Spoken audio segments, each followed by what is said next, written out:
para que reaccionemos, ¿verdad?, a esta ponencia. Mientras esto sucede, voy a tener la oportunidad de presentar a las dos miembros de este panel, ¿verdad?, que no hemos presentado anteriormente.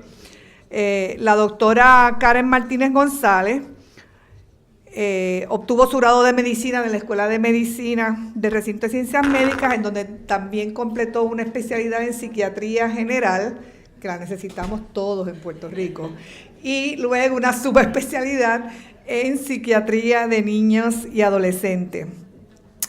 Posteriormente terminó una maestría postdoctoral en investigación clínica, que es un programa que es otorgado por el Recinto de Ciencias Médicas. Es un programa en conjunto de la Escuela de Profesiones de la Salud y la Escuela de Medicina.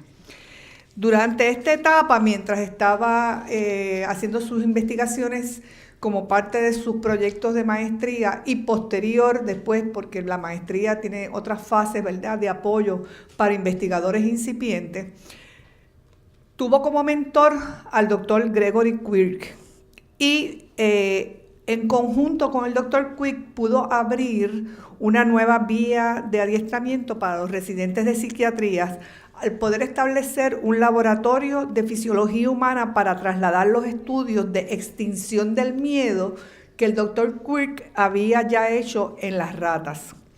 La doctora Martínez se desempeña actualmente como catedrática auxiliar de la Escuela de Medicina en el Departamento de Psiquiatría y como directora del Centro para el Estudio y Tratamiento del Miedo y la Ansiedad, que por sus siglas le decimos CETMA, que tiene su sede en este edificio. Actualmente es también la investigadora principal del proyecto subvencionado por los Institutos Nacionales de la Salud de los Estados Unidos, NIH, que apoya el ofrecimiento mediante un mecanismo de un R25 de la maestría postdoctoral en investigación clínica y de traslación. La doctora Martínez, a nuestro entender, y es una de las razones por las que la quisimos invitar, ejemplifica una trayectoria de una persona con un trasfondo clínico que usa las herramientas de adiestramiento y las oportunidades ofrecidas por varios mecanismos, tal como el PRC-TRC, que es el consorcio de investigación de la que hablaba ahorita, las fases 1, 2 de la maestría postdoctoral, y HIREC, que si se recuerdan les hablé del Hispanic Research Capability, para ampliar su base de conocimiento y obtener las experiencias necesarias para convertirse en un investigador independiente en el área clínica y de traslación.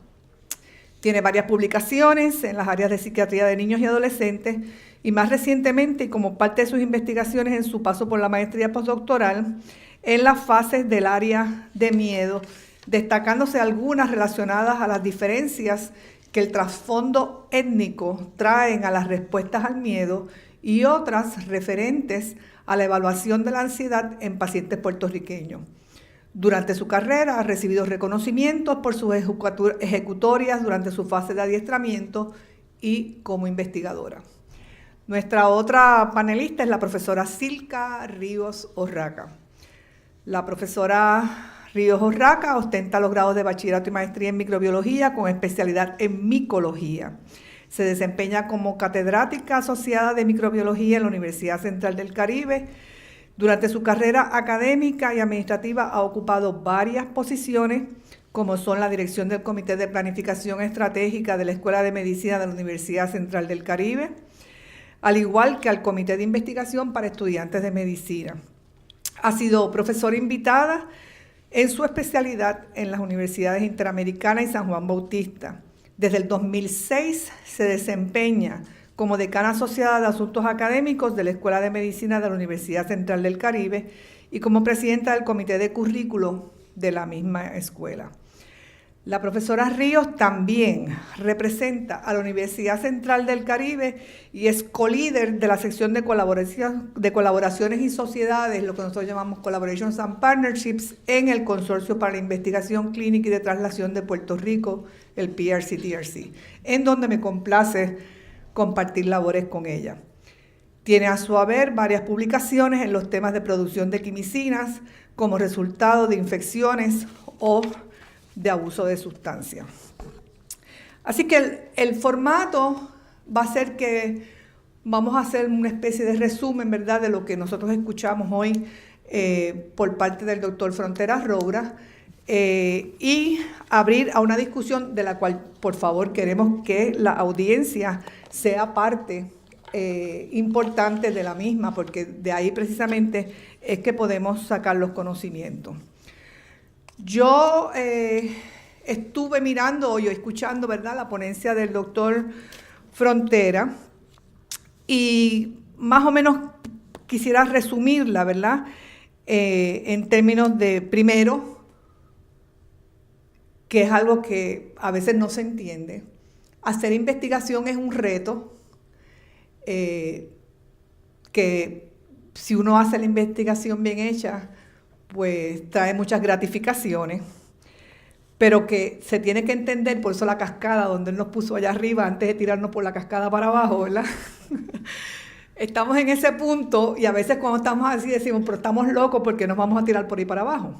Pero aquí queremos demostrarle, y sobre todo a los estudiantes que nos están escuchando y a los profesores que no han incursionado en investigación, que si bien es cierto que es como una cascada, pero yo les puedo decir por experiencia propia, ¿verdad?, que tiene muchos retos en el camino, pero que al final uno dice, fíjate, esta es mi aportación a este campo que tanto nos interesa.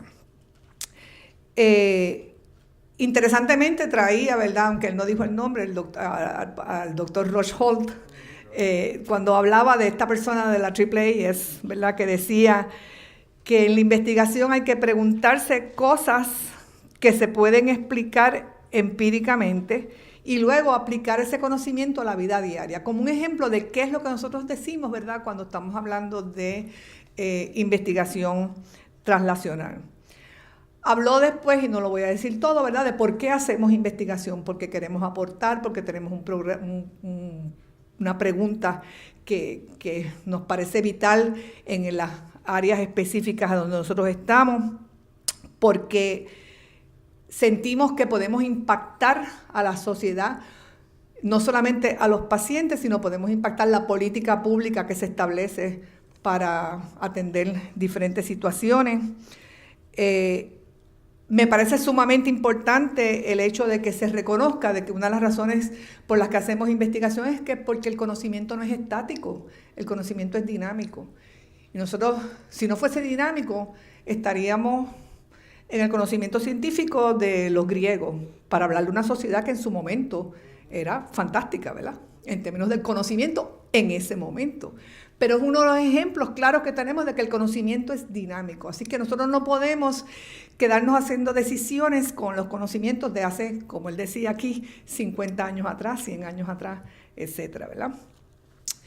Reconocer que la tecnología nos ha ayudado e impulsa muchos descubrimientos que a su vez nos permiten hacer preguntas de investigación que antes no podíamos hacer. Reconocer que ha habido unos avances, ¿verdad?, en los últimos dos siglo XX y siglo XXI específicamente, y yo, desde mi punto de vista de bióloga, lo llevo al XIX, porque sin Mendel no hubiésemos tenido nada de lo otro, en los campos de genómica, en los campos de la nanotecnología, en el campo de la ingeniería de tejidos, en los campos de las células madres y en los campos de la robótica. Y cómo cada uno de ellos, ¿verdad?, él dio ejemplos de cómo cada uno de ellos se podía ver en función no solamente de resolver unos problemas, sino de generar otras preguntas de investigación. Pasó entonces a tratar de hacer una definición, y lo dijo, hay muchas definiciones de lo que es investigación clínica y de traslación, ¿verdad? Y habló de cómo a veces los científicos no somos capaces de trasladar el conocimiento a un lenguaje que se los entienda y que por lo tanto a veces siempre, y todos los que estamos en estos campos, hemos tenido la pregunta, ¿y qué es lo que tú haces? ¿Y para qué sirve eso? Una cosa, sobre todo aquellos que en algunos momentos hemos estado en campos, como se dice, de ciencias básicas, ¿verdad? Y si tú le tratas de explicar en términos muy técnicos de que, que yo estoy viendo la interleuquina, tal cosa, la gente dice, de qué tú me estás hablando.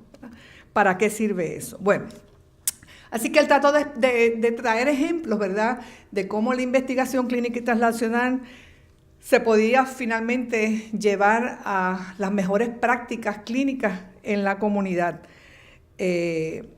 Como también se habla de que la investigación clínica y translacional es aquella que va orientada a los pacientes y que incluye mirar los mecanismos de la enfermedad, las intervenciones terapéuticas, los ensayos clínicos y el desarrollo de nuevas tecnologías para atender. Mencionó y estuvo un tiempo, ¿verdad?, mirando el ejemplo, modelo T1, T2, T3, T4, que lo explicó detalladamente. Y pasó a hablar también entonces de cuáles son algunos de los conceptos de retos y obstáculos en la investigación. Decía, no es lo mismo trabajar con una rata en un laboratorio, donde usted le controla todo menos la variable que usted está examinando, que trabajar con un ser humano que usted cree que lo controla, pero no controla nada, porque hay montones de variables que usted no controla. Pero de todas maneras, ¿verdad?, hacemos el acercamiento de trabajar con esos humanos para tratar de resolver unos problemas. Y no controlamos porque además de una variedad fisiológica y una variedad en cómo se manifiestan las patologías en los seres humanos, hay una variabilidad también en el ambiente en donde se desempeña ese ser humano, que a veces nosotros lo conocemos y a veces tenemos un desconocimiento total y mucho menos sabemos cómo ese ambiente puede estar afectando lo que nosotros creemos que estamos midiendo. Habló también del reto de reclutar participantes y de retener los participantes que tenemos ya en una investigación. Y habló, por ejemplo, de cómo no es tan fácil medir. Nosotros a veces diseñamos un protocolo y decimos, no, porque yo voy a medir esto, esto y esto, y después resulta que no lo podemos medir otra vez porque pensamos que le dijimos a la persona, tómese 5 vasos de agua, pero la persona dijo, bueno, voy a tomarme 6 y total no hace ninguna diferencia, cuando nosotros queríamos que se tomara 5 vasos de agua. Y entonces la persona no se lo dice a uno como investigador, así que ahí estoy dando obviamente un ejemplo bien básico, ¿verdad? Pero ahí hay una variabilidad que a lo mejor altera por completo, ¿verdad?, el resultado de la investigación y nosotros nunca supimos por qué fue. Pasó entonces a mencionar los niveles de evidencia y estuvo bastante tiempo dedicado, ¿verdad?, a la famosa pirámide que ustedes vieron, donde dijo, la opinión del experto es la peor evidencia que podemos tener para hacer ningún tipo de conclusión y mucho menos de establecer cuál va a ser la práctica clínica que necesitaríamos. Y fue uno a uno mirando, ¿verdad?, sobre cada uno de los niveles de evidencia y estuvo hablándonos sobre los ensayos clínicos aleatorios, ¿verdad? Habló de los metaanálisis y su importancia para establecer dónde está un campo específico antes de nosotros, ¿verdad?, entrar o generar una pregunta de investigación en un momento dado. Y entonces finalmente estuvo hablando de la capacidad de investigación. La capacidad de investigación que es, primero, quiénes son los investigadores, si tenemos una masa crítica de investigadores en la institución donde uno trabaja y en las otras instituciones donde uno pueda tener acceso a ello. Y junto con eso habló de la necesidad imperiosa hoy en día de hacer las colaboraciones, porque hoy más que nunca, nosotros casi nunca vemos artículos de investigación publicados con un solo autor. Ya eso es casi del pasado. Pues porque la complejidad de la materia que se investiga implica inmediatamente la necesidad de peritajes que no se encuentra todo en una sola persona, sino que necesitas tener colaboraciones para tener diferentes peritos que te ayuden o que en conjunto se ayuden a poder diseñar los protocolos de investigación. Habló de la necesidad de los mentores y ustedes saben que en este proyecto en que nos estamos involucrados precisamente estamos haciendo un énfasis en el proceso de tener buenos mentores, qué implica ser buenos mentores, y a los estudiantes qué implica ser buenos mentoreados. Y obviamente pues habló también de cuál es el apoyo institucional que tiene un investigador, y ese apoyo pues va en muchas dimensiones. No solamente es el apoyo de que tengas un espacio, sino es el apoyo de que tengas el tiempo, es el apoyo de que se te permite interactuar, es el apoyo, hay muchas dimensiones de apoyo, y de que se valorice el trabajo que tú hagas, porque todo ser humano pues necesita sentirse que está respaldado, valorizado en el trabajo que lleva a cabo, ¿verdad? Y finalmente, el famoso reto que todos nosotros tenemos, que es, como dirían en el campo, ¡ay, chavo! Y la situación en que nos encontramos, ¿verdad? Pues cada vez más ese ¡ay, chavo! Se convierte en un punto neurálgico. Sin embargo, yo quiero decir que hay algunas cosas que se pueden hacer sin necesidad de grandes cantidades de dinero. Hay muchas bases de datos con mucha información que está accesible, que es gratis, y solo se necesita el empeño, ¿verdad? Y la perseverancia de buscar en esas bases de datos para obtener respuestas a preguntas de investigación. Bueno, con esa introducción queremos entonces abrir, ¿verdad?, el panel para las reacciones que ustedes tengan a bien hacer.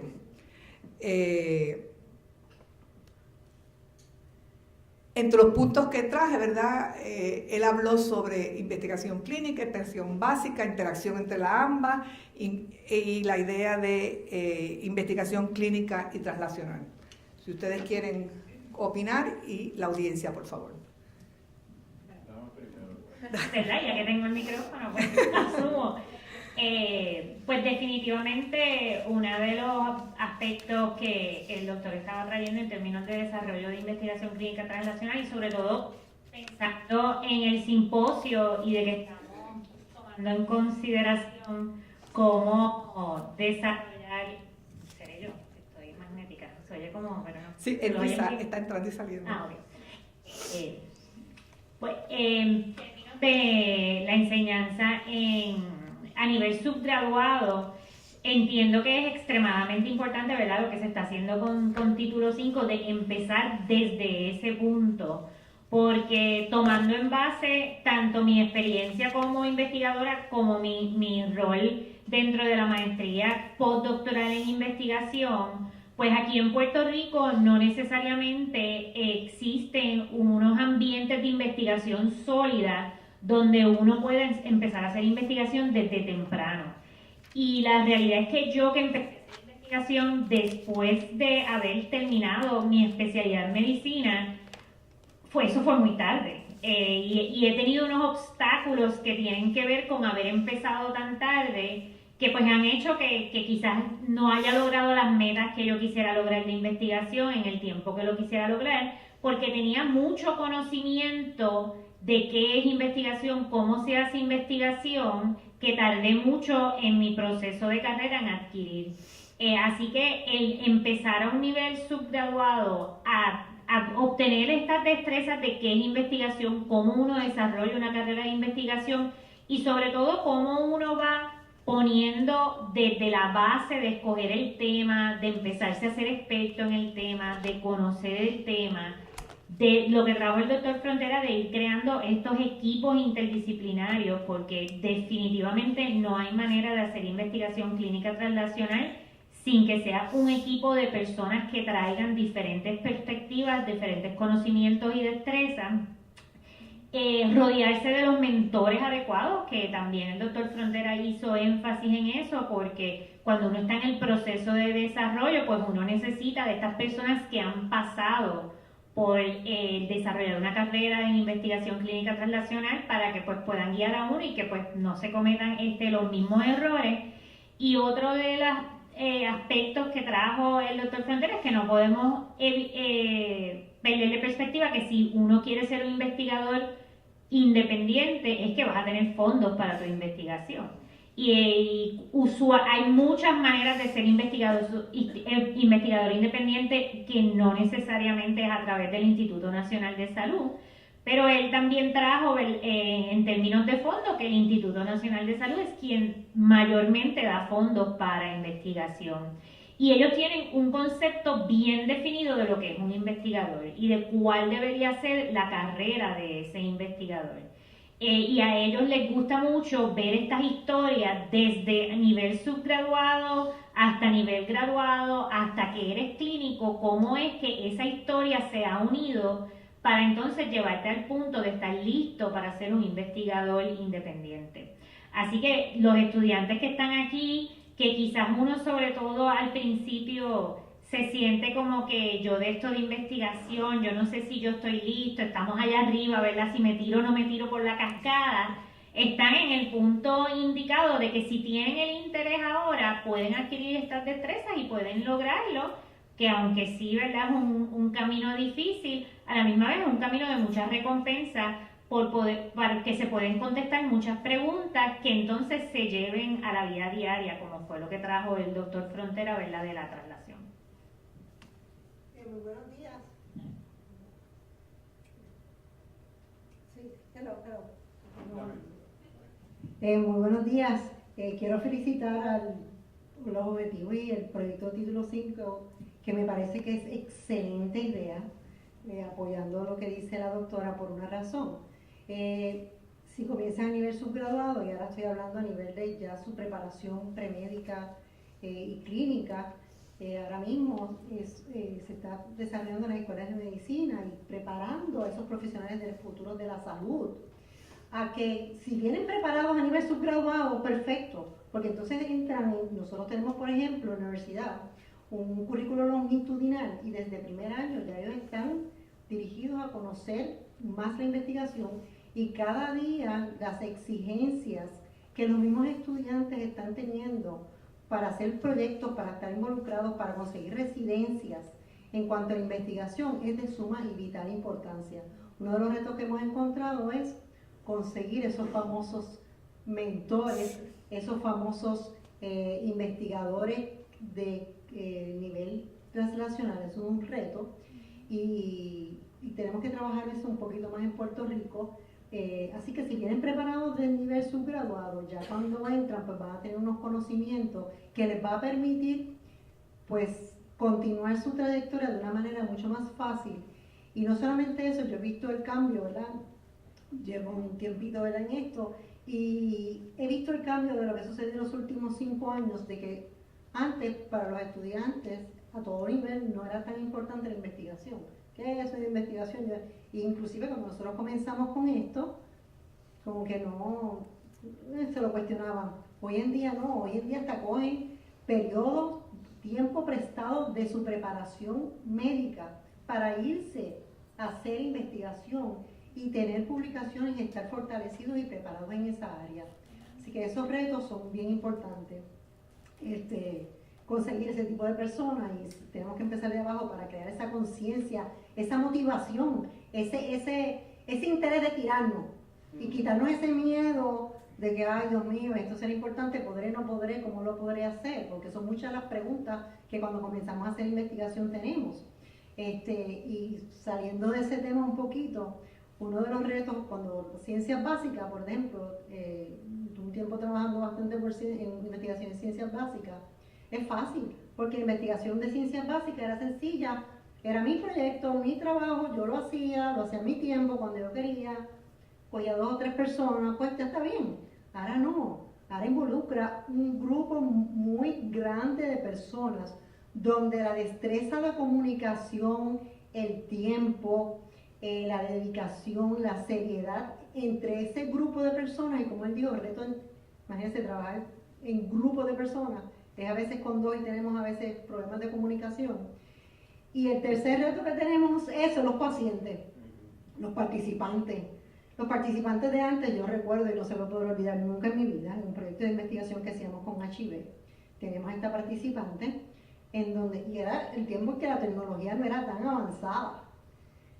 Ella venía haciendo unas preguntas que no, porque entonces eso se de cuatro, porque aquello, y si pasa así, esto, y si pasa, entonces empieza el cuestionamiento, porque tiene a través de la tecnología más información disponible para hacerle para hacer y aceptar ser un participante en ese proyecto.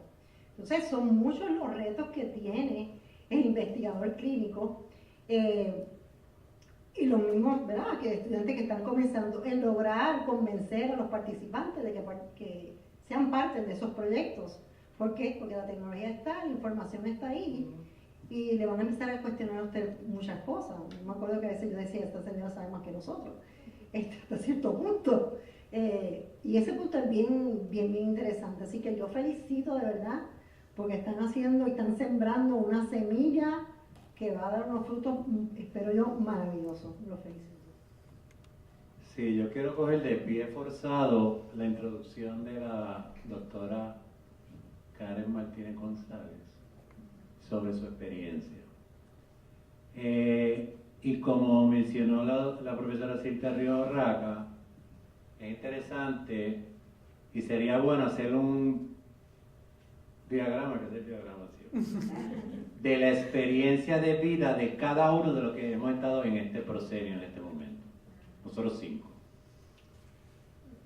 Yo desde el punto de vista de Basic Research, Silka desde el punto de vista en principio de Basic Research, la doctora como psiquiatra, la doctora Margarita Irizarry como bióloga molecular y el doctor Frontera, que es el que nos une a todos porque tiene un MD en medicina física y rehabilitación y tiene un PhD en fisiología. Y entonces, la pregunta que nos hicimos, y ahorita quisiera en algún momento de la exposición ir a una transparencia de mi presentación, precisamente trata de contestar esta experiencia de manera que sea pertinente, porque las cosas tienen que ser pertinentes.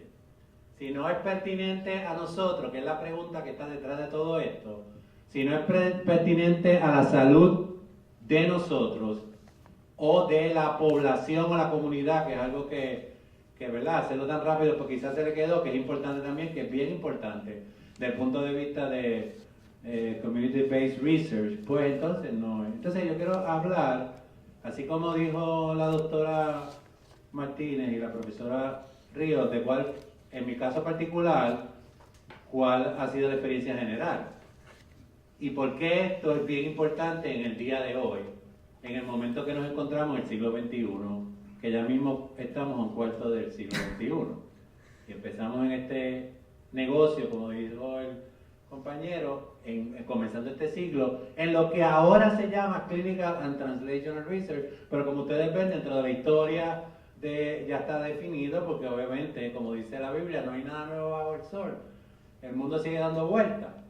Cuando yo empecé no voy a hacer la historia completa, pero cuando empecé en biología en Río Piedras, y es bien importante lo que está diciendo la doctora, pues, porque hay diferentes perspectivas. Pues yo empecé, había un curso 4990, que todavía sigue existiendo, que había que tener el currículo de una investigación, y yo me fui, sin saber ni papa, el tercer año, a hacer investigación con el ilustrísimo doctor José Ramón Ortiz, a estudiar el RNA en ese tiempo del lente de la salamandra, volviendo a lo que dijo la doctora, del lente de la salamandra.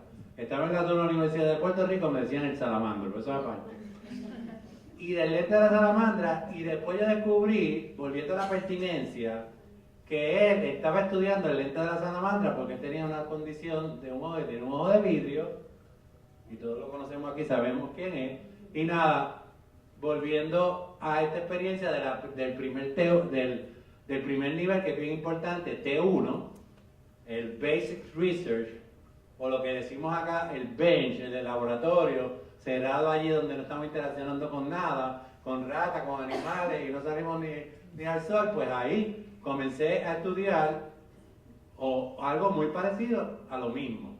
O sea, el lente de la salamandra, pues imagínate, la salamandra es un animal, el lente y el RNA del lente, pues, ¿y qué tiene que ver eso con la salud del ser humano, etcétera, etcétera, etcétera? Pues cuando hago mis estudios de fisiología, pues los hago, no en el lente, pero los hago en los gránulos del RNA, y en aislar gránulos del RNA, y después en el doctorado en los glomérulos y la hormona antidiurética, dentro de este mundo grande que es el sistema renina-angiotensina, aldosterona, toda esa historia que conocemos, que tiene que ver con la regulación, pero se lo hago así de largo, porque así de largo lo veía, pues, ¿y qué tiene que ver esta cosita por aquí a esta cosa tan importante y toda esta historia?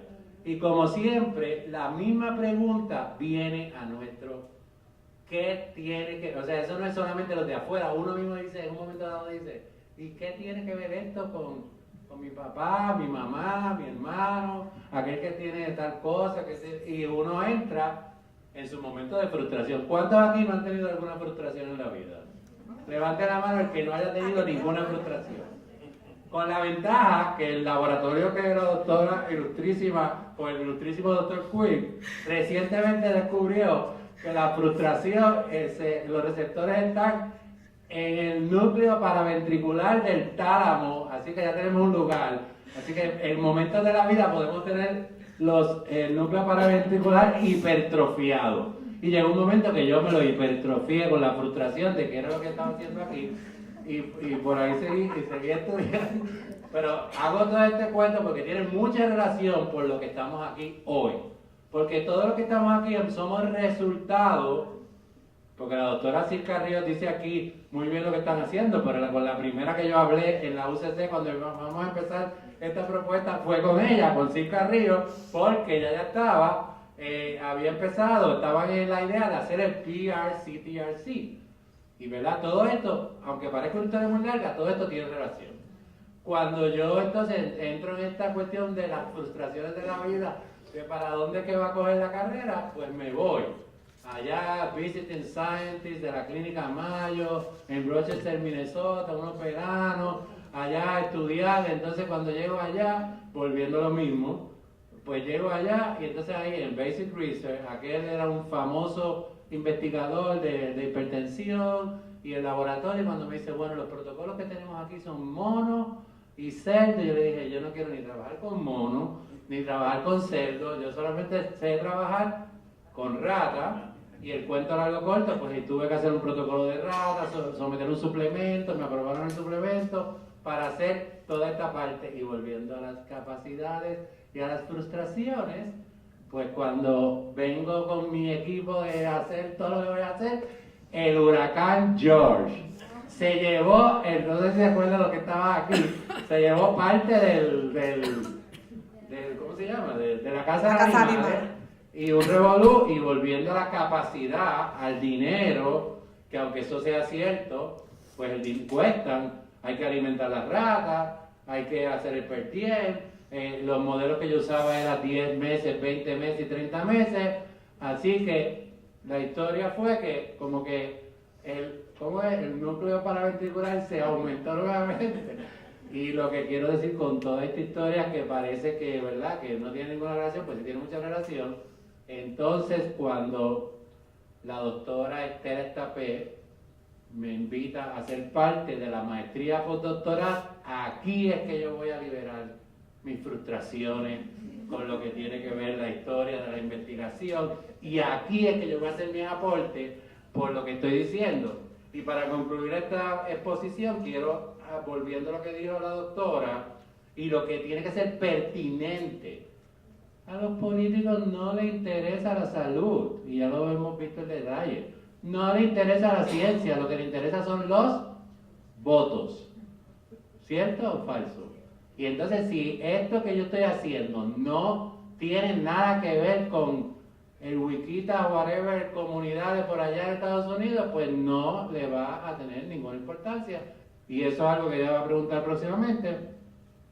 Pero entonces me recuerdo no sé si la doctora Irizarry estaba, volviendo a ciencias biomédicas, hacen una actividad de ciencias biomédicas, que yo creo que fue en el 2006 por ahí, si no me equivoco, no sé si tú fuiste, en uno de los hoteles de la capital, invitan al premio Nobel de Química del 2003, Peter.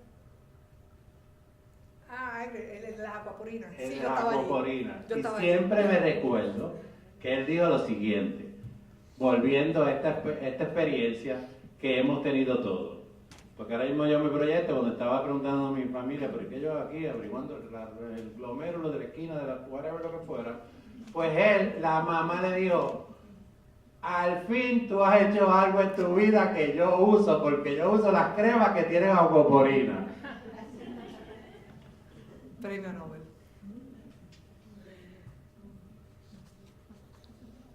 Muchas gracias. Quisiera oír de la audiencia también. Tenemos profesores aquí, tenemos estudiantes, ¿verdad? Yo quisiera oír de ustedes,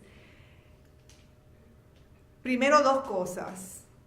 ¿Cuáles ustedes creen que han sido los desarrollos, ¿verdad?, que nos permiten ahora estar hablando en nuestras instituciones, en nuestro entorno, para hablar de la investigación clínica y de traslación, pero cogido de la mano, cuáles son las limitaciones que ustedes entienden que tenemos y, si quieren, ¿verdad?, teorizar sobre cómo podemos sobrepasar alguna de esas limitaciones?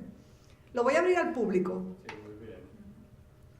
Porque tengo profesores aquí y tengo personas que están adiestrándose o se han adiestrado ya en investigación clínica y de traslación. Sin miedo. Adelante, doctora Carlos. Pues yo puedo compartir en mi perspectiva como investigador joven que parte de las limitaciones que yo veo en el sistema educativo,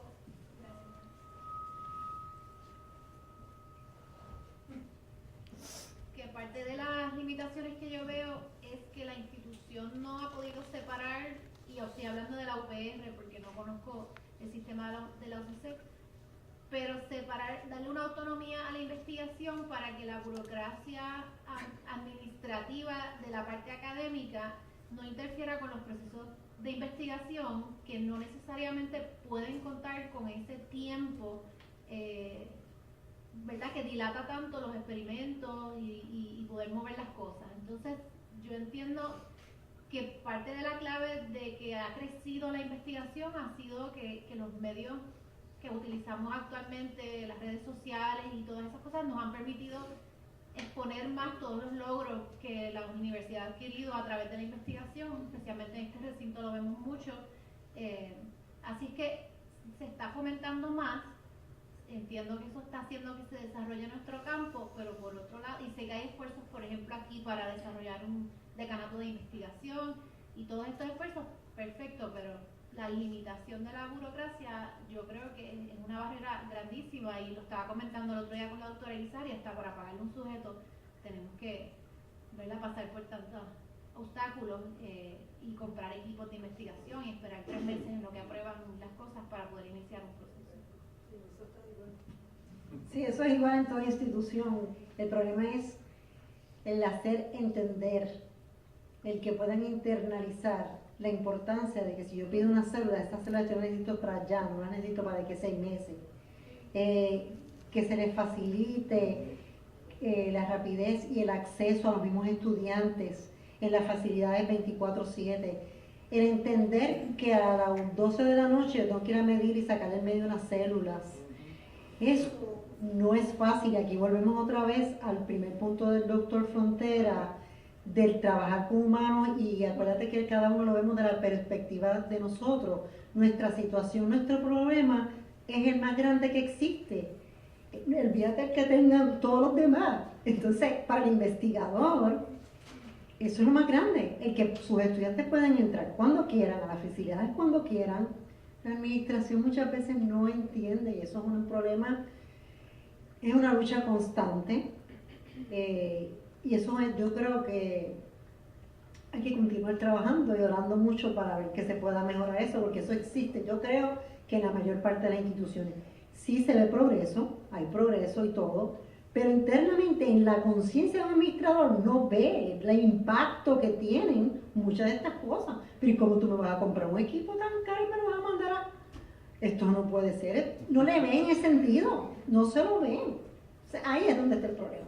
No es, los procesos burocráticos en la escuela no son tan difíciles, el problema es el que las cosas fluyan, o sea, que llegue el equipo rápido, que entienda que yo lo necesito ya, porque se puede tardar una semana en lo que te preparan una requisición, en lo que viene en esto, en lo que aquello. Pues quizás antes tardaban un poquito más, pero sigue siendo siempre la misma lucha de los investigadores con la administración. Es fácil. Y yo pienso que, al igual que tú mencionaste, los investigadores nos hemos movido mucho a saber comunicarnos con la comunidad, dejar saber lo que estamos haciendo, y eso es importante por la parte que estábamos hablando de los fondos y que se vea la relevancia de lo que nosotros hacemos y por qué vale la pena gastar el dinero, ¿verdad?, de los impuestos en la investigación. Pero también otro rol que tenemos los investigadores es entonces comunicarnos con los administradores, con nuestros directores de departamento, con los otros facultativos, ¿verdad?, de nuestro departamento, para que poco a poco pues se vaya creando este ambiente donde se aprecie y se entienda la investigación. Yo creo que aquí en la Universidad de Puerto Rico, sobre todo en nuestro recinto, que hay bastante investigación, nosotros pues todavía, aunque hay mucha investigación y se conoce, pues nos hace falta a nosotros los investigadores, pues también, pues yo sé que no tenemos mucho tiempo, pero formar parte de comité, donde podamos entonces aumentar, ¿verdad?, ese conocimiento de que administrativamente nuestras necesidades son diferentes y que por lo tanto debe existir un sistema diferente. Así que sí, tenemos que sacar del tiempo que no tenemos, pues sacar un poquito de tiempo para también entonces ayudar a que los administradores entiendan por qué es eso diferente. Estoy de acuerdo con todo lo presentado. Si vamos a hablar de burocracia, yo creo que tenemos que cerrar el simposio y hablar de otro tema, porque eso es una realidad de nuestras instituciones. Y sí estamos de acuerdo que tiene que haber... Y es una realidad, porque voy a intervenir, claro, o sea, conversación. A veces pensamos que en otros países no es igual. Y claro, hemos tenido la oportunidad, yo en la Universidad de California, él en Clínica Mayo, etcétera, ¿verdad?, de tener unos accesos rapidísimos a materiales de investigación. Yo recuerdo en la universidad, yo mandaba a pedir una cosa y al otro día, 24 horas más tarde, estaba allí. Bueno, pues es porque el suplidor también está en California, ¿verdad? Nosotros vivimos en una isla. Tú tienes el suplidor allí mismo, en la ciudad donde tú estás, o en una ciudad que está 100 millas más abajo, pues obviamente va a llegar lo que sea 24 horas más tarde. Pero se hace investigación en otras instituciones que no son tan grandes como las que en Puerto Rico siempre se habla de ellas, que si Harvard, que si Yale, que si Chicago, que si Mayo Clinic, y sin embargo se hace investigación. Y lo traigo, ¿verdad?, porque tenemos que pensar que un investigador tiene que ser perseverante. Y es algo que tenemos que tener en consideración. El primer obstáculo no puede ser la razón, entre comillas, para decir, voy a dejar de investigar. Sí, yo lo que quería comentar con respecto a este aspecto que muy bien trajo la doctora Mitsari Carlos, que de todas formas uno tiene siempre que seguir creyendo en lo que uno cree, porque si uno no siguiera creyendo en lo que uno cree, pues cerramos el capítulo y seguimos haciendo otra cosa. Volviendo a estas experiencias, quiero contar dos que están relacionados. Hace 20 años, como dijo la doctora, yo iba por la mañana donde John, un muchacho de allí del Mayo Clinic, en un papelito así, como una hoja de pedir, de hacer como una requisición, decía, ¿qué usted quiere, doctor García? 10 ratas, qué sé yo qué, bla, bla, bla, lo que fuera. Ok, ya, no hacía nada más. Y al otro día, doctor, ya llegaron las ratas, llegó aquello, llegó lo otro, whatever. como estudiante en los años 80 por ahí, o por ahí más o menos. Aquí cuando RCMI empezó fuertemente, pues entonces empezaron con ponerle a las requisiciones Priority Research. Sí. Pero el Priority Research se convertía como las filas estas del banco que dicen, por aquí van a pasar los que son de mayores de 60 años, pero como los mayores de 60 años son más, pues el resumen es que se quedaba la misma cosa. Pues, y esa es la realidad. El Priority Research terminó siendo, y a veces uno dice, wow, yo tengo que, empezando por las compañeras y los que te encuentran aquí, felicitar a todo aquel que sigue tratando de mover proyectos en nuestras instituciones, porque hay que decirle realmente usted y tenga, y hay que darle un aplauso. Vamos a darle un aplauso a toda esa gente. Porque como dijo el doctor Frontera, hay ejemplos de reto y hay ejemplos de lucha, y yo creo que esto es una lucha que hay que continuar. Quisiera comentar que una de las sugerencias, una de las cosas que nosotros hicimos en la universidad fue, porque también hay veces que hay que entender las dos partes, hicimos una reunión con la administración para personas que pasan las requisiciones, todo el proceso, porque también el investigador tiene que conocer cuál era el proceso y las limitaciones que tenían la administración para atrasarse. Así que para propósitos de educación de ambas partes, lo que hicimos fue que es una reunión de los investigadores con todos los procesos administrativos, quien recibiera la requisición, pasaba de compra, pasaba aquí, todos los pasos, para que se entendiera, y entonces los investigadores dar sugerencias de cómo agilizar el proceso. Y eso en un momento dado ayudó bastante. O sea, eso fue una de las cosas donde hemos obtenido cambio, porque entendíamos nosotros que si las auditorías, que si se compraban una casa, que si por qué 3 o 2 requisiciones o cotizaciones, que muchas veces no entendíamos por qué tanta cotización. Entonces, al entender cuáles eran las razones de ambas partes para atrasar los procesos, pues eso como que bajó un poquito la ansiedad del investigador y a la vez tenía conocimiento, y lo mismo con la administración. ¿Alguien de la como doctora Fabio? Yo creo, ¿verdad? Pásale el micrófono. El micrófono. Viene bajando por ahí, doctor. ¿Verdad? El que quiere algo verdaderamente lo logra, ¿verdad? Persevera y lo logra. Pero la realidad es que esta juventud también tiene unos nuevos retos, ¿verdad? Unos nuevos retos tanto, ¿verdad?, por las diferencias generacionales, pero también pues, por los retos económicos. Sabemos, ¿verdad?, que la situación está difícil, pero para lograr el interés, estos muchachos, por ejemplo, los que quieren hacer translation, que van y seleccionan una carrera de medicina, pues cada vez la carrera de medicina cuesta más y ellos tienen una serie de compromisos económicos, ¿verdad? Y hay que buscar la forma también de facilitarles algún tipo de beca o auspicio económico para que estos muchachos a temprana edad puedan comprometerse a lograr unos retos, porque obviamente ellos tienen en su cabeza, pues mira, una carrera de research es muy bonita porque uno está buscando adelantar la ciencia y los conocimientos y facilitar una vida a una próxima generación.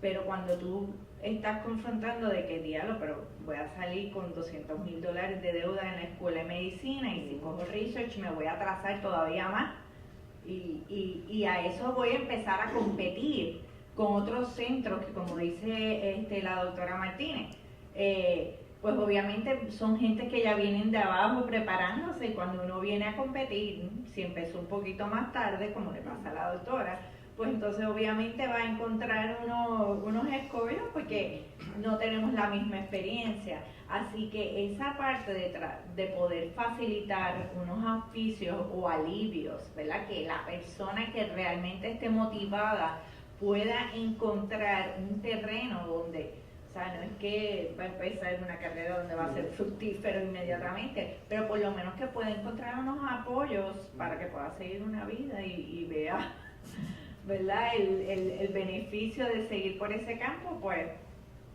es importante, al igual que también, ¿verdad?, como pasaba jefe de departamento, pues el poder traer buenos mentores son unos retos, pues por los recursos que hay que brindarle a esos mentores y esa parte de los recursos es lo que hay que también trabajar.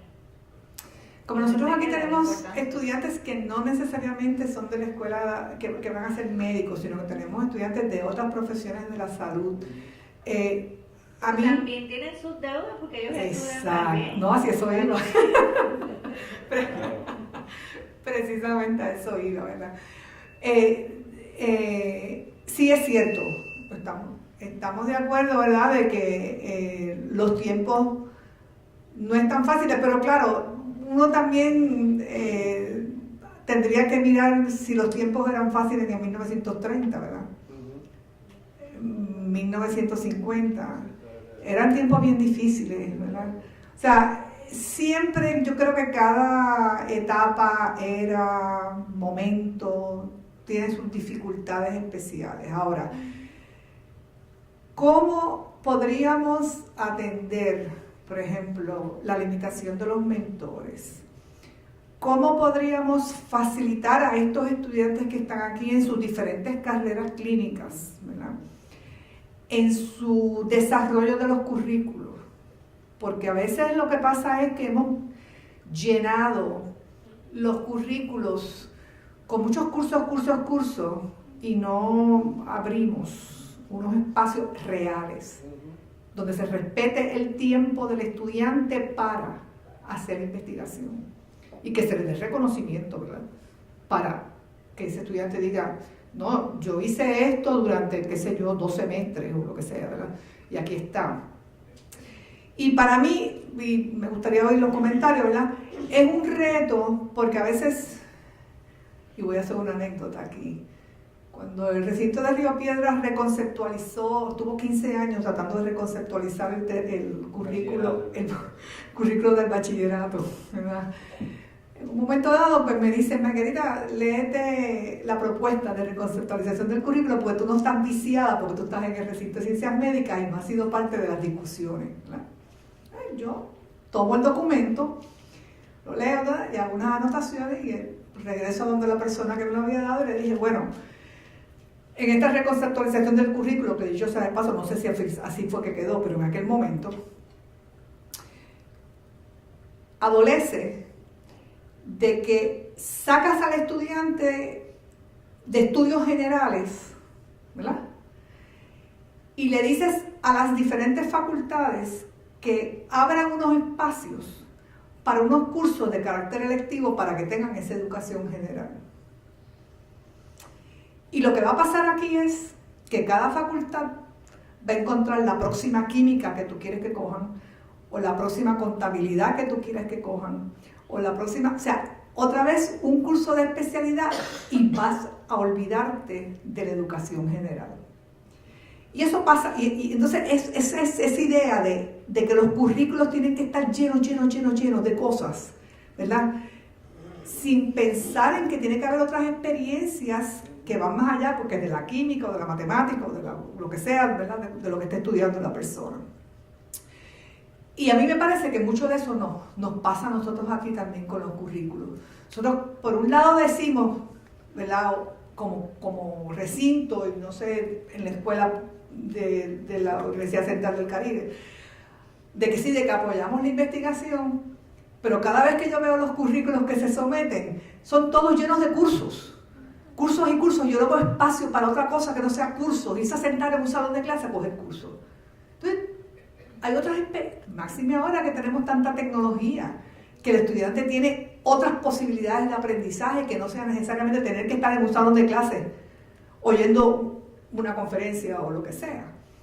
Entonces, me parece a mí que ese espacio se tiene que abrir para que estos estudiantes que están ahora, ¿verdad?, subgraduados y que queremos que sigan estudios graduados y que les permitan ser investigadores, puedan en realidad participar efectivamente de esos procesos de investigación.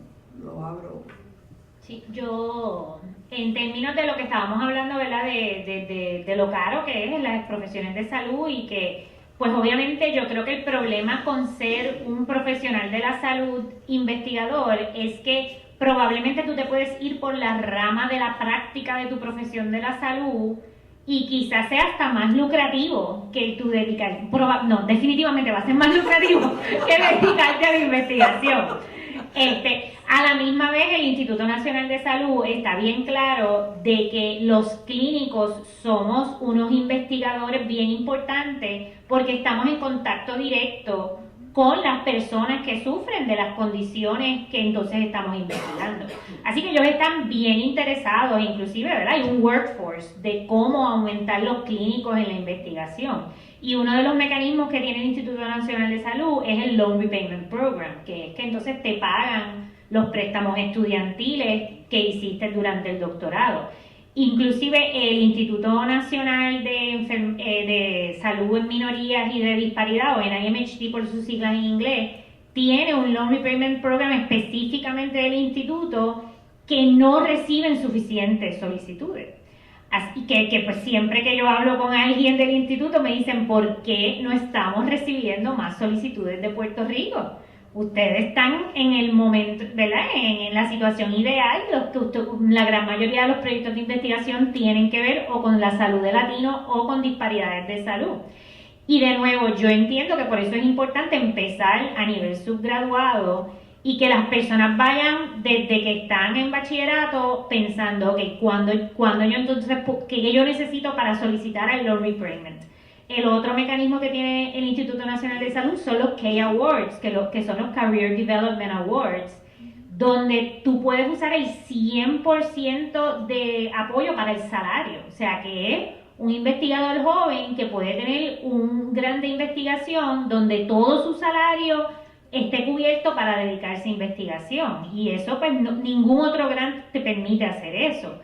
Y de nuevo, por eso es importante ir poniendo cuándo yo voy a solicitar el Loan Repayment, cuándo voy a solicitar el K-Award, cómo esto va con mi carrera. Y ahí entonces, pues poder darse el que tú veas que pues por lo menos vas a hacer la batalla, ¿verdad? De por lo menos poder pagar la luz y el agua de tu casa mientras desarrollas la carrera de investigación. La otra parte que es la de mentores, que es esencial para tú solicitar el Loan Repayment y solicitar un K-Award, tienes que tener un equipo de mentores. Así que nosotros al vivir en una isla, como hemos hecho énfasis, tenemos que tener lazos con universidades donde haya más investigadores.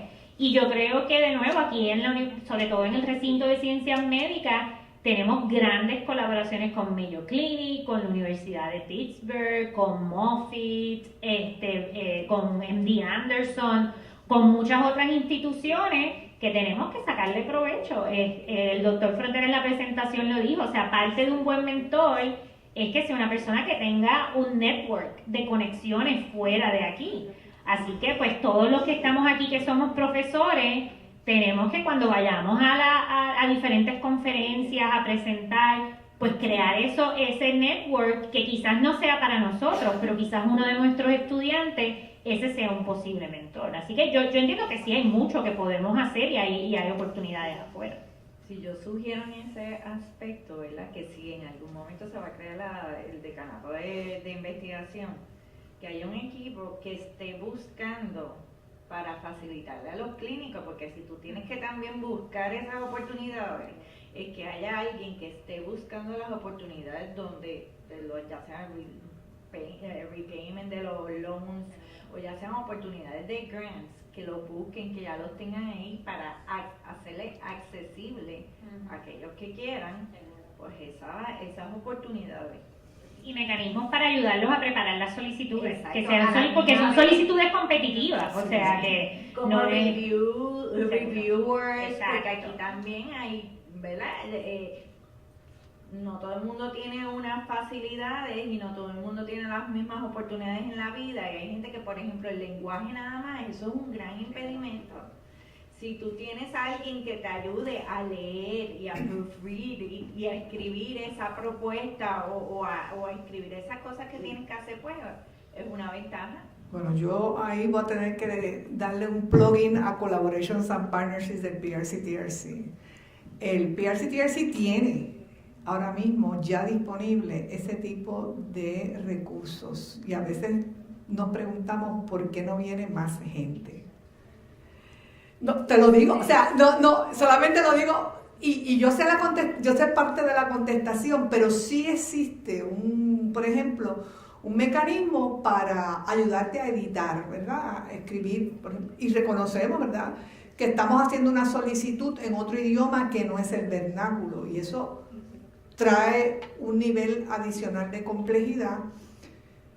Y anecdotariamente, porque me pasó a mí, a mí me dieron un grant, aquí vino una comisión del programa X, ¿verdad?, que había dado el grant, y uno de los señores me pregunta que si yo había compartido mi propuesta de investigación con los colegas.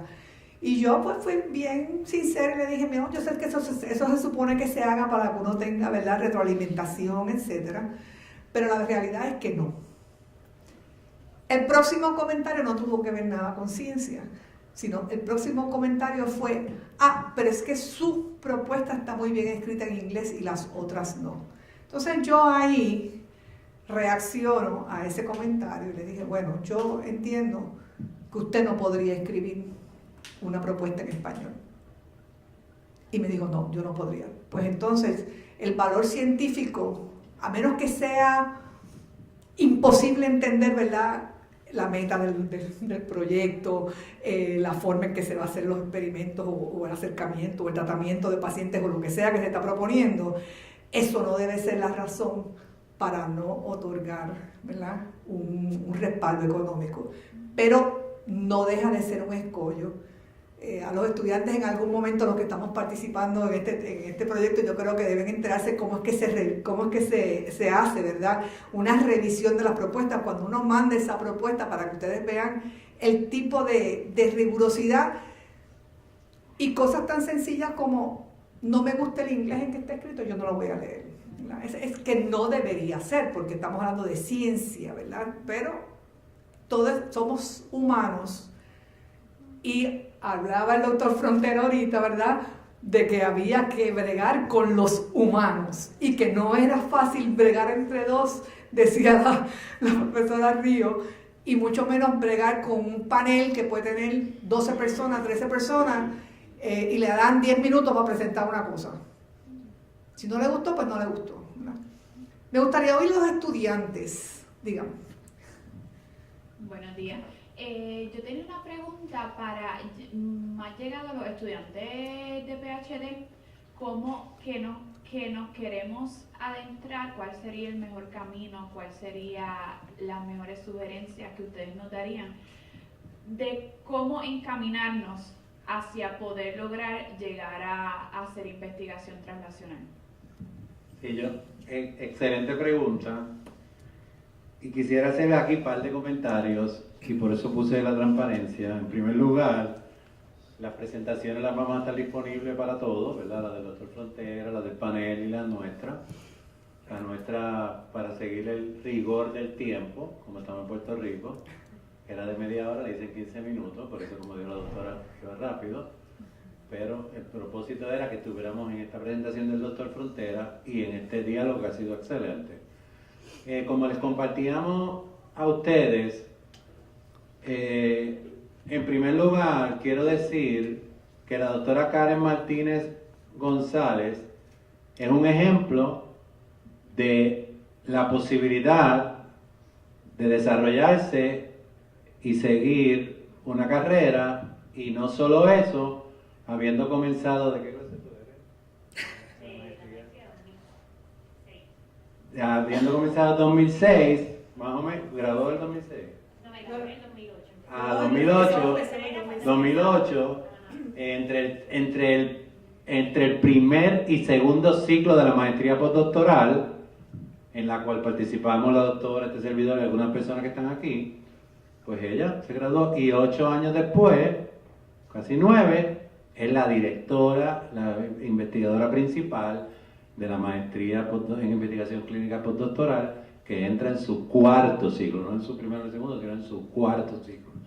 Con respecto a lo que, y como compartíamos con los estudiantes, pues yo quiero hacer un ¿verdad? Un anuncio político no pagado de cuáles son nuestras estrategias principales. Y a pesar de todas estas limitaciones que hemos planteado aquí, precisamente para que este impacto sea comenzado a manejarse desde temprano y los brincos no sean tan fuertes como el que hemos planteado todos los que estamos aquí, porque no sabemos nada de lo que de la investigación clínica translacional. NIH estuvo debatiendo, tampoco sabiendo nada, para las definiciones. Pues nosotros, esa experiencia, lo más temprano posible, pues es mejor.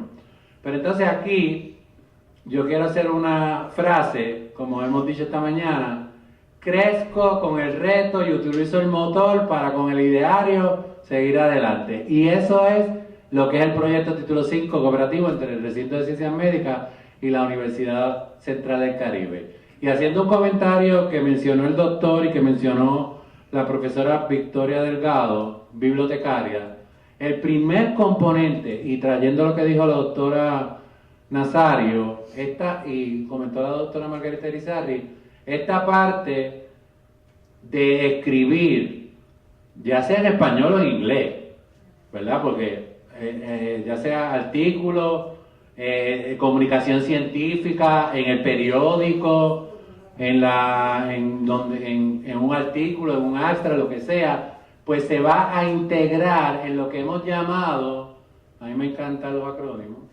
Centers for Research Education and Science Communication Opportunities, CRESCO, que está insertado con todo lo que se mencionó, con equipos dentro de las bibliotecas de la Universidad Central del Caribe y dentro del recinto de ciencias médicas, coordinado en el caso de nuestro equipo por la doctora Irma Quiñones Maura, que era directora de la biblioteca, y la profesora Mildred, que está por aquí, Mildred Rivera, que es la directora de la biblioteca en UCC, y con el líder de competencias de comunicación, el doctor Efraín Flores Rivera, que precisamente la idea es lo que acaban de presentar, porque a veces a todo el mundo, no solo los estudiantes, la facultad, como dijo el doctor, pues a veces se nos hace difícil saber para dónde es que vamos. Pues entonces alguien nos tiene que ayudar desde hacer la idea, la pregunta, buscar la literatura, el metaanálisis, toda esta parte. Pues eso es un elemento. El otro que tiene que ver, como muy bien mencionaron, ¿verdad?, con los estudiantes subgraduados, pues a eso le hemos llamado el reto, porque esto es un reto. O sea, como dijo George Washington, es importante la ciencia y la literatura, pero ni la ciencia ni la literatura pagan. Es como el crimen, no paga. Pero creemos en la ciencia y también creemos en la literatura y creemos en las humanidades. Dice de paso, la doctora y yo, a través del Faculty Research Network, el mes que viene, vamos a estar participando de un seminario que se llama Humanities and Science, Technology, Education and Mathematics. O sea que eso no está escrito en piedra. Ahora mismo el currículo de la Escuela de Medicina se ha cambiado igual que cuando yo estudié, que era importante la psicología, las humanidades. Pues no, empezaron el currículo por disciplina, importante la química, la ciencia, y dejaron eso y ahora volvieron a hacer lo mismo. Y si usted no, y la doctora tiene un mayor en literatura comparada a él. No. Ah, pues yo pensaba que pero no sé, alguien que yo leí recientemente de la ciencia tenía, bueno, termino. Research, Education Towards Opportunities, para proveer a los estudiantes que ya comenzaron, ellos lo saben, estas oportunidades. En el caso de la pregunta que hace la compañera del PhD, como esto es un modelo donde estamos todos interaccionando, pues yo no te puedo hacer la contestación ahora lineal, directa de qué es lo que vamos a hacer, porque esto va a ser un proceso que va, como dije al principio, una plataforma donde ellas ambas, que tienen un PhD, o sea, están trabajando en un PhD, que son de anatomía, son ustedes, ¿verdad? De anatomía, pues toda esa experiencia dentro de lo que hemos mencionado, para ser mentores con los estudiantes subgraduados y para ellos mismos, con nosotros aprender. Se llama Mentorship Offering Training Opportunities for Research, para la facultad subgraduada con la colaboración de los estudiantes subgraduados. Porque aquí a los que servimos son los subgraduados, pero nos sirven de anclaje los estudiantes graduados para que los estudiantes subgraduados los miren a ellos como los hermanos mayores, y por aquí yo quiero seguir. Y por otro lado, que es algo que es bien importante por esta parte que tiene que ver, o sea, esto no se puede hacer en la nada, tiene que haber un escenario, pues hemos desarrollado esto que se llama proveer experiencias prácticas a través del Intensive Development and Experience in Advance of Research and Increased Opportunities. Eso es el escenario que se va a crear. Por ejemplo, ahora uso de ejemplo la doctora Karen Martínez, que pueda entonces estar trabajando algo, para poner un chiste, ¿verdad?, del núcleo paraventricular del tálamo, con la compañera de allá, una de ellas, con algún estudiante subgraduado aquí y alguna facultad subgraduada, y entonces ese grupo dice, wow, necesitamos enviar a las dos compañeras con el estudiante y la facultad allá al laboratorio de Dr. Quirk, pero eso no es de gratis, o sea, tiene que haber financiamiento, tiene que haber oportunidad. Pues entonces nos someten unas propuestas a nosotros y las aprobamos y le decimos, pues mire doctor, ustedes pueden utilizar esto para aquello, para presentaciones, para ¿verdad?, para comprar algún equipo, algún material, de acuerdo a como dijo el doctor. ¿Cuál es la pregunta? La pertinencia de la pregunta y si la pregunta tiene solución. Así que en ese sentido, pues quería aprovechar esta oportunidad contestando la pregunta que se hizo con respecto a hacia dónde nos movemos. Obviamente, estamos comenzando, como dijimos, y cualquier recomendación es más que bienvenida, porque esto es parte de un trabajo en equipo y todos somos parte de las mismas instituciones y sobre todo, todos somos parte de esta nación puertorriqueña a la que tanto amamos y vamos a hacer el todo por el todo para ayudar a nuestros conciudadanos en lo que tiene que ver con su salud. Y yo quería añadir, ¿verdad?, en términos de la pregunta particular de cómo, si tú eres PhD, te conviertes en investigador clínico translacional, pues es lo mismo, o sea, yo era MD, pues me busqué un PhD. Así que, ¿verdad? Y de nuevo, investigación clínica translacional, lo hemos mencionado, pero hago énfasis, es investigación en equipo. Porque para poder contestar las preguntas de la manera que las tenemos que preguntar, necesitamos esos múltiples puntos de vista. Así que si ese es tu interés, pues tienes que buscar a alguien que esté en la clínica viendo ¿verdad?, pacientes o trabajando en comunidades del área tuya de investigación que te pueda decir, pues mira, lo tuyo aplica ¿verdad?, lo que tú estás investigando aplica de esta manera clínicamente.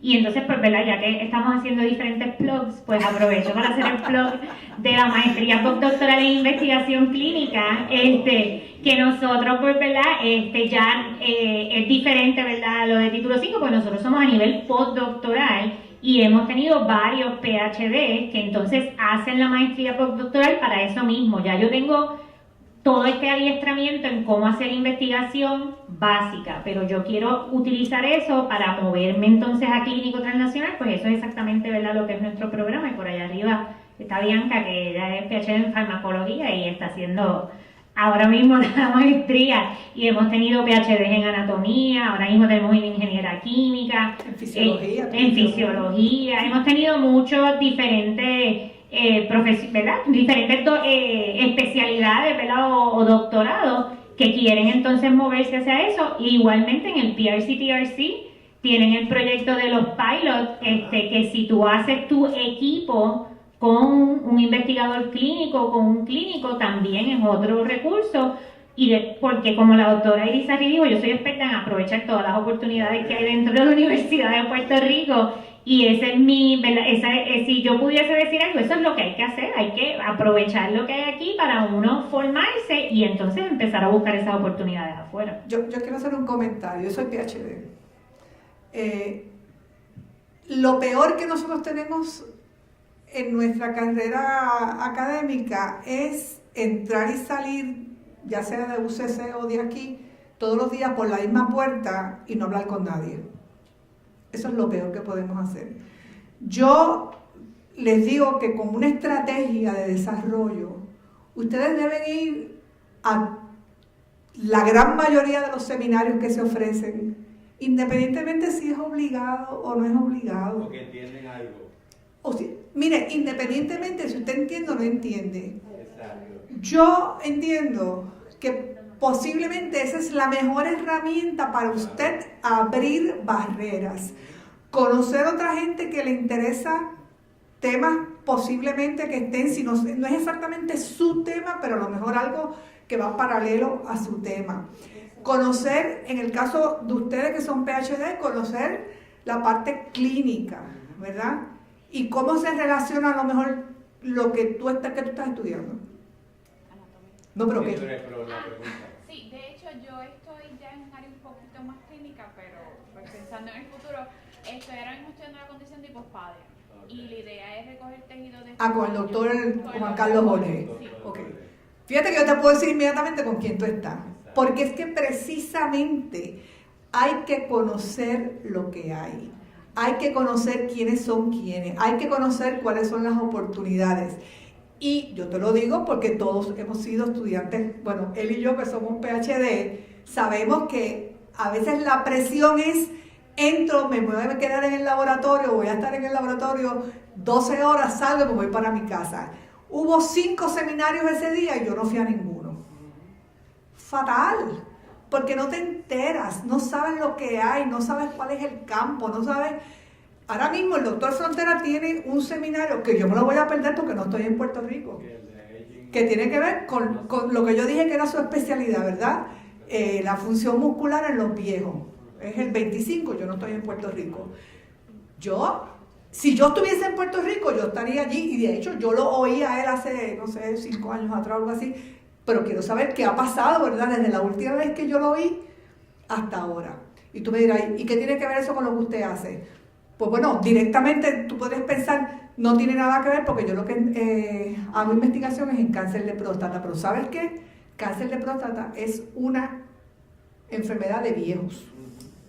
Y en la medida en que tú conoces los mecanismos que afectan a los viejos, Dios sabe si vas a encontrar algo que tenga que ver con el desarrollo o la progresión del cáncer de próstata. Así que esa visión que yo confieso que a veces los mentores de investigación no fomentan porque quieren que estemos las 12 horas en el laboratorio. Yo lo sé. Yo por el contrario en mi laboratorio le digo a la gente, hoy hay un seminario, vayan al seminario. La maestría postdoctoral ofrece seminarios los viernes, por ejemplo. A veces son inclusive muy útiles.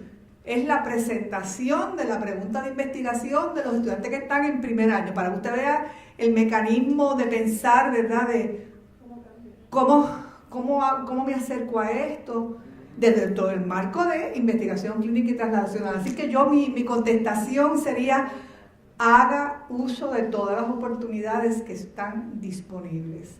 Y yo le digo, la tentación es, me quiero quedar en el laboratorio, yo no voy a ir, yo no conozco a nadie. No, eso no es. ¿Algún otro? Adelante.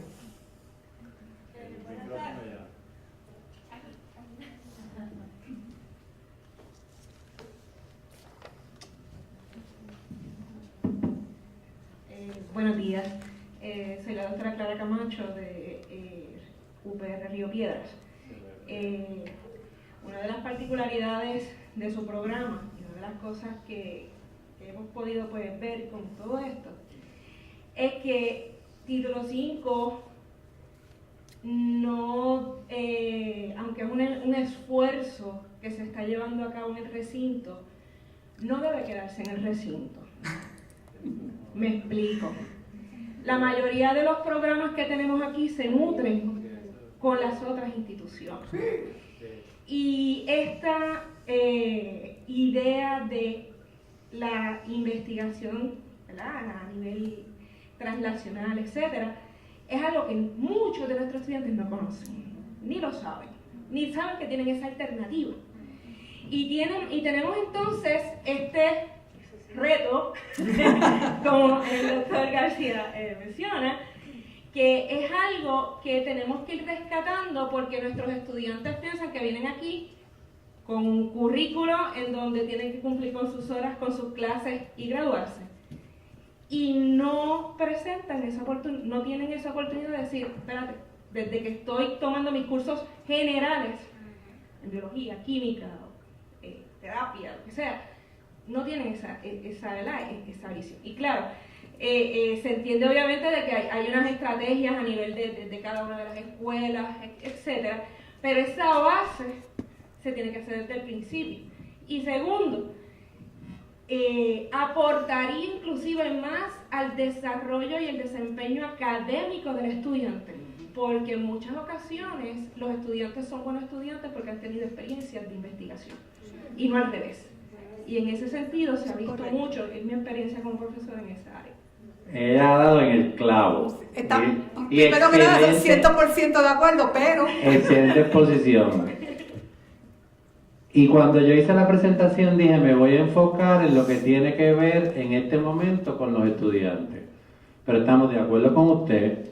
Y un comentario que iba a hacer, volviendo a la historia, y volviendo que todo lo que estamos trabajando ahora es enfocado en los estudiantes subgraduados de las profesiones de la salud de este recinto, le hace enfermería y la Escuela de Profesionales de la Salud y del programa de imágenes médicas de la Universidad Central del Caribe. Porque volviendo a la historia, pues sí, yo fui un estudiante subgraduado de biología que tuve oportunidades en investigación a través de SUBE, MBRS, etcétera, después RISE, pero que estaban enfocados, y como dijo la doctora también, y lo tengo que decir así, estaban enfocados pues así, a seguir por aquí, vamos para allá, y especialmente estaban enfocados para poner un checkmark en el CV de la admisión para los estudiantes de medicina, etcétera, etcétera, etcétera, y aún en la escuela de medicina, las pequeñas experiencias clínicas que le daban al estudiante eran más bien para proveer un checkmark en su CV para poder seguir adelante, excepto cuando empezaron a trabajar con el grupo de Mayo Clinic,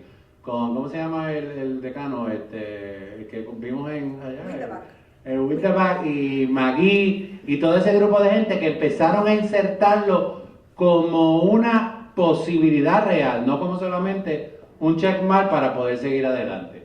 Y contestando su pregunta, eso fue lo que no incluí en la presentación, porque por lo que antes mencioné, y también en los mismos 3 meses, eso hay que decirlo igual, nos relacionamos, tuvimos una excelente reunión con el grupo de IPERT, no sé si los conoce, que es un grupo que tiene gente en Calley, en Humacao, y creo que en Río Piedra. Calley y Humacao, pero hay gente pero nada. Y precisamente cuando hablamos con ellos y seguimos hablando con ellos, pues nuestra perspectiva fue esa que usted trajo. O sea, fue esa que usted trajo. Cómo nosotros pudiéramos entonces usar esto en varias vías. En conocimiento general, aunque no pues tenga un conocimiento general de qué es lo que es esto, como parte de un desarrollo de reclutamiento. Y aquí tenemos al doctor Carlos Cañuela, que no es de reclutamiento, pero del Decanato de Asuntos Académicos, como un gancho y como posibilidad de darle una nueva experiencia para que cuando vengan hacia acá, vengan con esa perspectiva. Lo que pasa es que vuelvo a decir lo mismo, ¿verdad? Inclusive, nosotros vamos un poco más. Cuando escribimos la propuesta, por varias razones, incluimos una feria. Sí. Y hay una feria que sería el próximo año, y esa feria va enfocada al mismo concepto de no solo para cualquier estudiante subgraduado, sino para estudiantes de la escuela superior, ¿verdad? Porque y una alternativa, una estrategia que pensamos hacer en el recinto de ciencias médicas es la posibilidad, que todavía no hemos llegado ahí, pero de integrarla con las 2 semanas de las profesiones que hacen en el recinto de Decanato de Asuntos Estudiantiles, que nosotros podamos entonces, porque ellos van a diferentes escuelas, diferentes booths y todo ese tipo de cosas, que entonces nosotros podamos insertar una actividad de parte del proyecto que esté enfocada precisamente en eso. Eso lo hablaremos en su momento con la decana, pero usted está más que bienvenida a todas esas recomendaciones, nos las hace llegar, y si se quiere integrar al grupo también en el momento en que vayamos a esa Obviamente estamos en un hiato forzoso, ¿verdad? Exacto, un que, hiato forzoso. que hemos,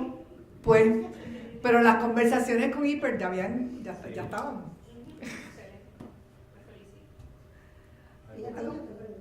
Adelante, por favor.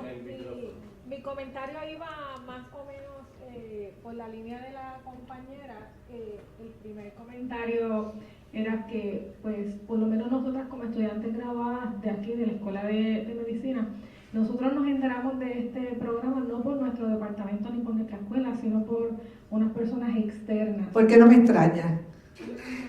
Entonces, de igual forma quisiéramos aprovechar todas las oportunidades y todo lo que brinda, pero de cierta forma no nos enteramos casi nunca de las oportunidades que hay como estudiantes graduados o como estudiantes subgraduados que podamos aprovechar. Yo voy a hacer un comentario a eso. Yo sé que nosotros todos recibimos 500 correos electrónicos, por poner una cosa, y ustedes además entran 700 veces a Facebook y no sé a cuántos a Instagram y siguen por ahí, ¿verdad? Pero hay cosas que se deben mirar. Los DAA Informa, porque son seminarios, los PRCTC Informa, casi siempre son actividades, seminarios, esto, lo otro. La maestría postdoctoral Informa. Es porque hay actividades. Y yo sé que la tentación es, tanto email, yo no voy a leer, etcétera, etcétera. Y te lo digo porque la facultad hace lo mismo, no los lee y después nos dicen que yo no me enteré. Bueno, si te lo mandé 14 veces. Pero 14 veces lo viste y le diste, yo no tengo tiempo para leer eso. Pasa. Por la mañana, por la tarde, antes de acostarse a dormir, yo no sé cuándo. Entre la incubación número 60, dependiendo de lo que estés haciendo, de la célula número 5 de la cuestión, entren a ver las actividades. Entren. Porque, como te decía ahorita, lo peor que podemos hacer es el aislamiento. Al comentario suyo yo le contesto, ¿por qué no me extraña? Bueno, porque yo sé cómo nos movemos, ¿verdad? Y sé la falta de integración que muchos de nosotros hemos roto con las barreras para integrarnos. Pero es por decisión propia de que creemos que esa es la realidad de la vida. Así es que se debe hacer universidad. Quedarte en tu cuadrito, pues adelantas tu cuadrito, pero adelantas la universidad en su concepto amplio del conocimiento y de generar conocimiento que sea aplicable a la sociedad, que es de lo que estamos hablando aquí, pues no necesariamente. Y ¿verdad? Haciendo hincapié a eso, entiendo, ¿verdad?, que hay 15.000 emails que a uno le llega, pero entonces uno puede ir conociendo cuáles son entonces esos emails que tienen que ver con desarrollo en carrera de investigación. Y pues de nuevo, en la maestría postdoctoral tiene un seminario prácticamente casi todos los viernes al mes, de 12 a 1, lo hacemos a esa hora para eso mismo, para que mucha gente pueda participar. Ahora mismo el PRC-TRC, el Professional Core del PRC-TRC, tiene 2 series bien importantes, que una es en Health Disparities, que ahí pues, ¿verdad? O sea, todo lo que nosotros investigamos tiene un componente de disparidad de salud, casi todo, ¿verdad? Y el otro es en writing, en Scientific Writing Skills. De nuevo, oportunidades excelentes que es importante que uno debe de aprovechar. Así, y dentro de la Escuela de Medicina también está el Centro de Excelencia, que también tiene como parte de sus objetivos el desarrollo de investigación enfatizada en disparidades de salud. O sea que son las diferentes áreas que tenemos dentro de nuestro recinto que sabemos que tienen que ver. Pues si nos llega un email de eso, pues debería ser importante pues mirarlo. Una de las también es obviamente hay 20.000 formas, ¿verdad? Pero cada uno de estos grupos, hasta donde entiendo yo, pues tienen especialmente, tienen los calendarios ya establecidos. Por ejemplo, nosotros tenemos un calendario que todas las actividades de investigación, todo, hay una persona que se encarga de postearlo. Y ese calendar está ahí, que te hace un pop-up, mira, hay un seminario de tal, hay de esta, hay este. O sea, que se podría, con los de su interés, pues mira, tú sabes lo que dijo la doctora, sabes los de PRTCRC, pues busca, entonces ya los vas teniendo y ya sabes los días y ya poco a poco vas colocándolo en un calendario y bien fácil. O sea, por lo menos se pasan... Sí, una última intervención, porque nos vamos. Sí, en lo último, pues más o menos, ya que sabemos que los facultativos también padecen de ese mal, que le damos delete a los emails, tal vez yo lo vería tal vez como una solución, eso mismo, tal vez porque yo soy una que yo los leo, por eso es que me he enterado de todas estas cosas, porque hago eso mismo, antes de dormirme, mira, déjame verificar los emails, pero tal vez a nuestra facultad y tal vez yo en un futuro como facultad, hablarle a los estudiantes, motivarlos, eso mismo de ver al seminario y que orientar a la facultad, que oriente a nuestros estudiantes de que no borren los emails, de que mira y esto, ahí lo otro, que tal vez por ahí puede ser. Exacto, eso es parte del ser. Sí, yo quiero hacer un solo comentario que se lo había dicho a las compañeras. Siempre hay errores y como dijimos en la primera actividad, a nosotros nos enfocamos tanto en los estudiantes subgraduados y la facultad de subgraduados que se nos olvidaron los estudiantes graduados, ¿verdad? Y eso ocurrió, ¿verdad? Eso es así. Pero, bueno que están, que hay unos cuantos, hay como 9 estudiantes graduados y como compartía con la doctora Elizarri ayer, digo, cuando vayamos a hacer las próximas actividades, ustedes van a ser, no solamente nosotros, ustedes van a ser clave en colaborar, en conseguir más personas, en toda esta parte de la promoción del proyecto, además de que vamos a integrar al grupo a otras personas que entonces, no solamente a través de correo electrónico, las redes sociales, otra serie de estrategias que tenemos para seguir, ¿verdad?, ampliando la red de comunicación, porque obviamente se hacen comunicados de prensa, se envió por Ciencia a Puerto Rico, se lo enviamos a la gente de Hyper, pero nada. Eso es cuestión de continuar, seguir, y qué bueno que están aquí y que van a terminar con nosotros y van a ser un buen ejemplo para seguir moviendo este proyecto. Bueno, pues en esa nota, pues quiero agradecerles a todos ustedes, ¿verdad?, su comparecencia durante la mañana de hoy a estas sesiones de este simposio.